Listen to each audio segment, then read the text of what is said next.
We never fumble. Never. Prove it then. Okay? I got it. I told you. We literally cannot hold on to the football. Prove it. Okay? Oh, look, I caught it. Oh. I fumbled. Again. Hey, Tennessee. Yeah.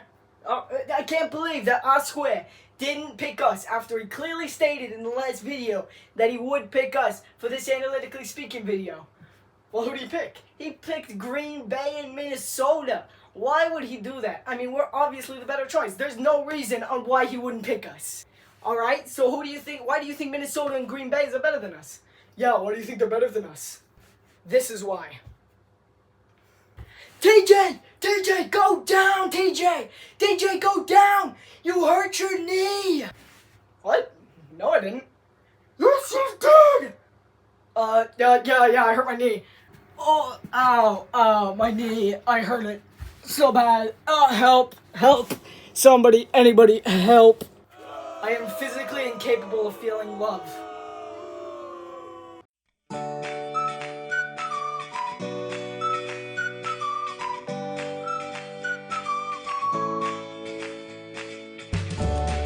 Hello, welcome back to R-Square's Monday Morning Mayhem, and we are back for the next episode of Analytically Speaking. Let's go. Today's game is a very complicated game this Sunday because the spread is even. And so today I will be deciding which team I think the spread leans more to or less to. That game is Minnesota and Green Bay. Let's go ahead and get started with Minnesota's total yards per game. They're 11th in the league in total yards per game with 354.9. While Green Bay yards allowed per game, they're 16th in the league with 338 yards allowed per game. Which means Green Bay could definitely force Minnesota into a tough offensive position. Their defense might really be able to step up based on that first stat line that I'm seeing here. Alright, next up we have Minnesota's passing game, which is 3rd overall in the league, which is fantastic numbers. But my question is, how do they get all the way down to 11? You'll see in a second. But at 3rd in passing yards, they have 280 yards passing per game, which is a crazy amount per game. Not nearly as much as the Miami Dolphins, but they do have quite a lot of passing yards per game. While the Packers only are 8th in the league in allowing passing yards, only averaging 194.3. These two teams kind of even each other out with their defense and offense so far. I think that both teams could strike back in different ways to keep that from happening, from each team getting too explosive on offense or defense in this case. Next up, we have rushing yards per game for Minnesota. They're 30th. They're 74.9 in rushing yards. They're 30th overall, 74.9. Not good at all. I can kind of see they're 30th overall. So 30th, 3 somehow equals 11. I'm not sure how, but 30 and 3 manages to get 11th overall in total yards per game. I'm not sure how that logic works, but take a look at this. Green Bay is the 30th They are the they're the 3rd worst team. 3rd worst when it comes to rushing yards allowed. 3rd worst. They're 30th overall with 143.2 yards per game. They balance each other out perfectly. I'm starting to see why it says even on the spread, and I mean, this is crazy. I mean, they're exactly even up to this point. All right, maybe we'll see something else here. All right, Minnesota is 16th. They're 16th overall in throwing interceptions. Ooh, okay, let's see this. Okay, they've only thrown 5 interceptions. They're at dead in the middle for that part. That's very interesting for me. Let's go see Green Bay's interceptions taken. They're 22nd overall with 4. Again, they almost seem to perfectly balance each other out, except for that extra interception thrown by Minnesota. Maybe Green Bay can tack one on here. But let's take a look at the others. Wow, this is very interesting. Minnesota is last in the league when it comes to fumbling the football. They have fumbled the ball 9 times, more than any other team in the NFL. 9 times. But let's take a look at Green Bay, who have forced the fourth least amount of fumbles than any other team with one. They've only had one forced fumble. This is messed up. Both teams are exactly even. This is crazy. I don't know if it's because both teams are bad and this is just going to be a good game because of bad teams, or these teams are actually hiding something really good behind their awful start to the season. Points per game for Minnesota. They're 18th overall in points per game, coming in at 21.6. But take a look at this. Green Bay, 21st in the league with 22 points per game. They're going to put up a fight, and that's going to be like the score. It's going to be something like 20-24 for the Vikings or something like that, because that's crazy that is so close together. And then again, Minnesota did tack on 22 against San Francisco. They might be able to do it again against Green Bay. The exact number that Green Bay allows every single game. This is crazy even. This is the exact opposite of yesterday's video between the Jaguars and the Steelers, which I did. You can go down to my channel, push my videos, and you can watch that one right now. But anyway, enough sponsoring myself. Let's go on to the Packers offense. They are 26th overall in total yards, which is considerably worse than Minnesota's offense.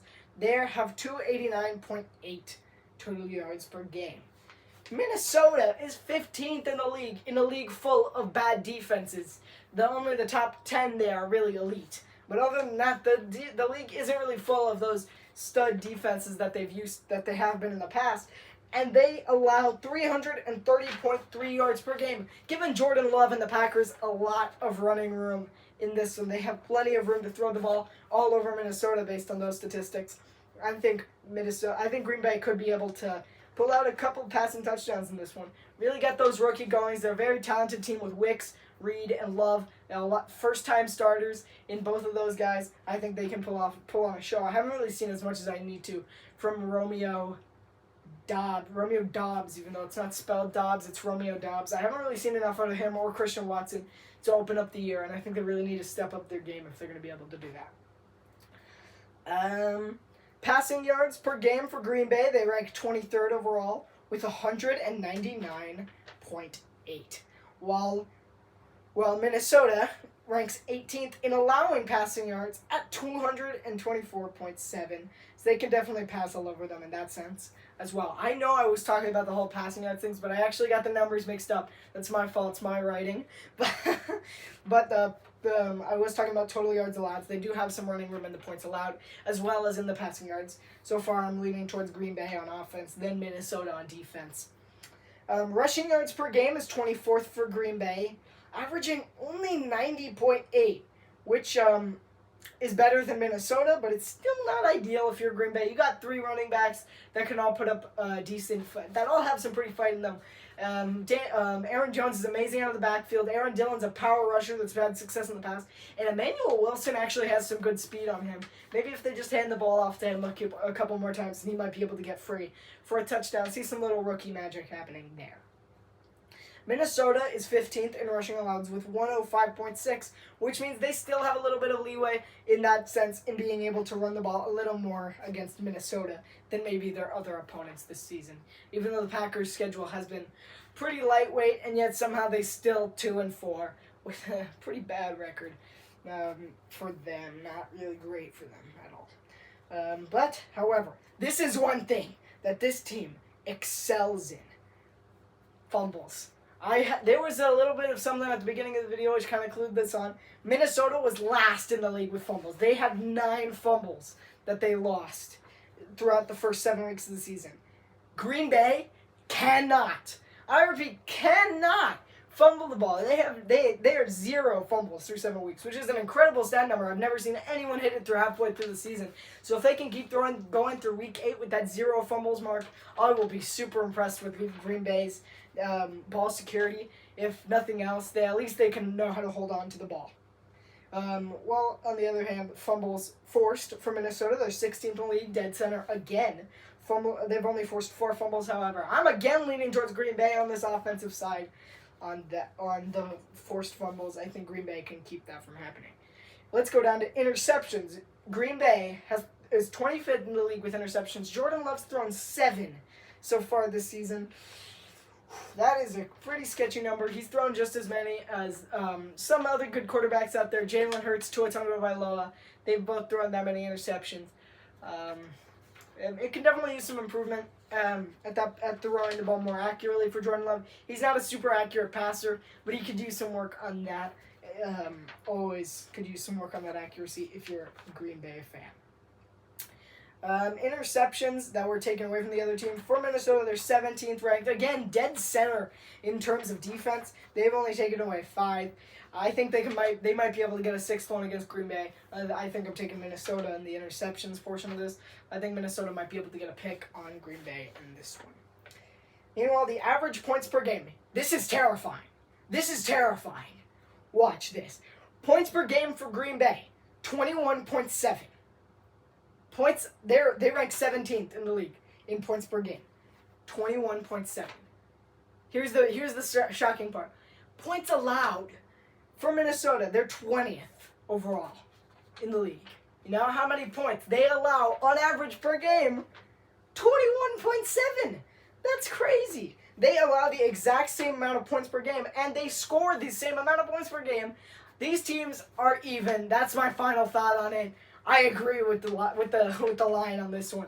That's even. That's as even as it's gonna get between two teams. These two teams have met in the middle or down at the bottom, whichever, depending on your think the Packers or Vikings are good or not. I'm putting them down at the bottom. Speaking of Packers, I should stop picking them to win games. They've lost a couple of big ones for me. Tomorrow I'll be releasing a picks video for all of you guys to watch and see who I pick. And you guys can do that. Yeah. So I'll have the picks video out tomorrow. And you guys can check that out tomorrow. You can come down to this channel. It'll already be posted out by, I would say, it would definitely be posted out by probably 8 Eastern time, definitely. So yeah, that'll be out then. You can go ahead and check out my picks. And as for this one, don't forget to comment down below what games you want me to do the analytical research on. You want me to talk about through the analytics perspective and speak about the analytics, because that's the name of the series, Analytically Speaking. So we're gonna go through this stuff, 1 to 2 games every week. We're gonna do this, and I'm gonna let you guys pick. And also one more thing, how do you guys like my new haircut? It's nice, huh? It's nice. So don't forget to put a like down below if you like my haircut, and subscribe and hit that notification bell if you don't. And you know what? Do that if you do too, because it is absolutely necessary to do no matter what. Don't forget to subscribe. Turn that notification bell on so you get all these notifications. And that's it for me. I'll see you guys in the next video.